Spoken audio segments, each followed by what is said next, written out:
Pan-African Media pour une Afrique souveraine et unie. La CEDEAO, là, il faut la remplacer. Il faut la remplacer. Il faut la changer. Les gens qui la dirigent en ce moment perdent pied. Si vous voyez au niveau de la CEDEAO, les problèmes, c'est dans les pays francophones. C'est dans les anciennes colonies françaises qu'il y a les problèmes. Aujourd'hui, c'est en Guinée, au Burkina, au Mali, au Niger, alors qu'avant, il y a eu des problèmes ailleurs. Au fait, Monsieur le Président, pourquoi oui, le coup d'État du Niger fait tant mal que les autres? On a assisté tranquillement aux autres coups d'État et à la mise en place des transitions. Et puis sur le Niger, on veut lever des armées pour aller combattre. Qu'est-ce qui se passe? Pourquoi ça fait tant mal au Niger? C'est là qu'il faut creuser. C'est là qu'il faut creuser pour voir. Moi, je ne sais pas encore ce qu'il y a. Hein. Moi, je ne sais pas encore ce qu'il y a. Mais ça doit pas être très propre, toute cette histoire-là. Ça doit pas être très propre, ni très simple. Quand on laisse croire aux gens qu'on veut aller au Niger pour réinstaller Bazoum dans un fauteuil démocratique. Mais c'est faux. C'est pas pour ça qu'on va. C'est pas pour ça qu'on va. On est pistonné par derrière. Pistonné par derrière pour aller faire un coup pour l'uranium, le gaz, le pétrole, etc. Il ne faut pas mentir. Il ne faut pas mentir. Bazoum a été renversé. Il n'est pas le seul. Il n'est pas le premier à être renversé. Mais lui faire croire qu'on va le réinstaller au pouvoir, on lui ment. On lui ment, le coup d'État est consommé. Le problème qui se pose aujourd'hui au Niger est un bon cas d'école pour tous les Africains. Pour tous les Africains. C'est un bon cas d'école. Mais je crois que les Africains n'étudient pas assez l'histoire des autres peuples. C'est pourquoi ils sont souvent paniqués devant ce qui arrive. Les coups d'État, oh, il y en a beaucoup. Il y en a beaucoup.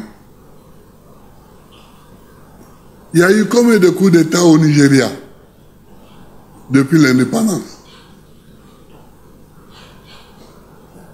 Il y a eu combien de coups d'État au Bénin?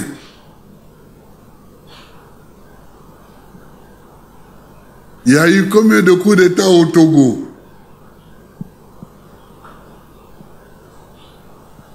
Il y a eu combien de coups d'État au Ghana? On sait qu'il y a eu un coup d'État en Côte d'Ivoire. Il y a eu combien de coups d'État au Libéria? Sanglants. Où les dignitaires du régime ont été fusillés au bord de la mer. En Sierra Leone, en Guinée,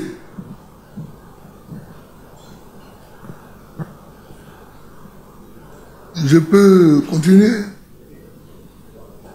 Tout ça, dans tous les pays de la CEDEAO, il y a eu combien de coups d'État? Nous vivons avec les coups d'État. Les coups d'État font partie de nos agendas politiques. Ceux qui disent qu'ils vont aller envahir le Niger, beaucoup d'entre eux sont des faiseurs de coups d'État. Quand ta constitution dit que tu as droit à 2 mandats, pas plus, et qu'au 2e mandat, tu tripatouilles la constitution pour te faire un 3e mandat, puis un 4e, puis un 5e. Qu'est-ce que tu fais là? C'est pas un coup d'État ça? C'est un coup d'État. Donc, c'est un jeu de mensonges. Il ne faut pas mentir. Il ne faut pas mentir. On ment. Mais, moi, vous savez ce que je souhaite que la CEDEAO fasse? Je souhaite que sa force en attente là. Moi, j'ai rigolé l'autre jour. Quand j'écoutais mon président parler, quand il dit oui, moi je vais envoyer un bataillon. Un bataillon, ce n'est rien pour aller faire une guerre. Un bataillon. Peut-être comme il n'a pas fait l'armée, oui. Que moi je suis sergent, j'ai fait l'armée. Alors, c'est quoi un bataillon, Monsieur le Président? Mais un bataillon, c'est 3 compagnies. Un bataillon, c'est 3 compagnies. Mais bon, dans les pays où ils sont plus larges, ils peuvent aller jusqu'à 4 compagnies, mais ce n'est rien. Ce n'est rien. Un bataillon ne peut même pas occuper vos populations. Vous comprenez? Un bataillon, ce n'est rien. Je souhaite que cette force en attente dont ils ont parlé, qu'elle soit mobilisée et que les chefs d'état-major se réunissent pour faire un plan de lutte contre les terroristes. Les jours où on me dit que la CEDEAO s'est réunie et a décidé de lancer une vaste offensive contre les terroristes en Afrique de l'Ouest, et que les chefs d'état-major ont pris la décision de faire le plan de bataille contre ceux-là, ici, ils sont venus à Bassam, les terroristes. Au nord, la Côte d'Ivoire, on les voit frémir, on les voit s'exciter un peu de temps en temps. Au Burkina, au Mali, au Niger, etc. On peut y envoyer nos forces en attente pour se battre contre les terroristes. C'est ça que j'attends de la CEDEAO. Et non pas de chercher à aller délivrer Bazoum pour le repasser au pouvoir. Quand je dis qu'il y a les pistons derrière, aujourd'hui, là, remarquez bien, quels sont ceux qui parlent pour aller faire la guerre? C'est Hassan Ouattara et Talon. Bon, on les connaît, ces deux-là. On les connaît. Dans l'Afrique ici. J'avais envie de vivre tranquillement aussi. Mais le 11 avril, 2011, on m'a arrêté comme un chenapan. Un que je ne vais pas citer, ma main mise sur le dos pour me jeter dans une voiture où quelqu'un d'autre m'attendait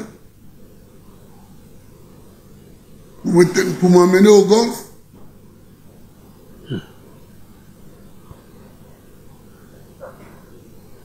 On mouille le maillot.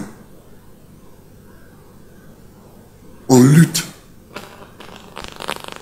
pour l'indépendance de notre pays.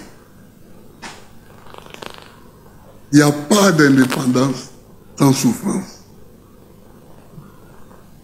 J'ai une petite nièce qui est à l'école, qui est venue un jour, « Hé tonton, il y a ta photo dans le journal, dans mon livre d'histoire. On dit que tu as été président. » Bon. On a mouillé le maillot. La petite fille, elle a 10 ans maintenant. Elle est venue me trouver tonton, voilà. Elle était fière. Elle dit c'est mon tonton. Et puis, les gens se moquaient d'elle. À l'école. On dit où tu connais ce monsieur-là? Bon. C'est chaque peuple qui construit son histoire. Pan African Media pour une Afrique souveraine et unie.